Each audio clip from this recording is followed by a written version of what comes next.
3ஆம் தேதி பத்தி பேசுறோம். நம்பர்ல எல்லா நம்பருமே சிறந்தது தான். அந்த நம்பர் இந்த நம்பர்னு இல்லை. ஆனா ஒவ்வொரு நம்பரும் தனித்துவம்.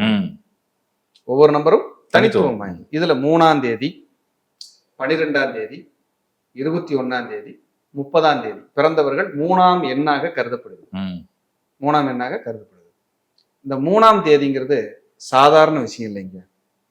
ஏன்னா 1, 2, 3 ஸ்டார்ட் இப்படிதான் சொல்லுவாங்க. ஆமா. இப்ப 3ஆம் தேதி பிறந்தவங்க ஜெயிக்கிறதுல குறிக்கோளா இருப்பாங்க. ஓடுறது விட மாட்டேன், வாழ்க்கை என்னன்னு பாத்துருவோம், ஜெயிக்காம விடக்கூடாதுன்னு போராடிக்கிட்டே இருப்பாங்க. இந்த பிறப்படுத்து ஜெயிக்கிறதுக்கு நினைக்கிறோம், போராடிட்டே இருப்பாங்க. தெய்வீக சிந்தனை மிகுந்தவர்கள். ஆன்மீகம்ங்கிறது உலகம் ரொம்ப நேசிப்பாங்க. ரொம்ப எளிமையா வாழக்கூடியவங்க 3ஆம் தேதி பிறந்தவங்க. உறவுகளுக்காக, தன்னுடைய நண்பர்களுக்காக, அண்ணன் தம்பி அக்கா தங்கச்சி, பாசமா பந்தமா ஒரே பிறவிதான், நல்லா வாழ்ந்துட்டு போயிருவோம்யா அப்படின்னு வாழ்றது 3ஆம் தேதி.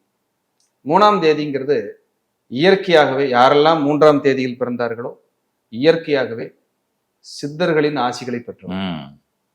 சித்தர்களின் ஆசிகளை பெற்றவர். குருக்களோட ஆசிகளும் குருமார்களுடைய ஆசிகளையும் பெற்றவர். 3ஆம் தேதி பொதுவா பிறந்துட்டாலே ராகவேந்திரர், மகா பெரியவர், புத்தர், இவர் நம்ம ஷீரடி சாய்பாபா, காஞ்சி சங்கராச்சாரியர் ஐயா, ரமணர், எல்லா குருமார்களையும் வழிபாடு பண்ணலாம். அருமையா கேட்கும்.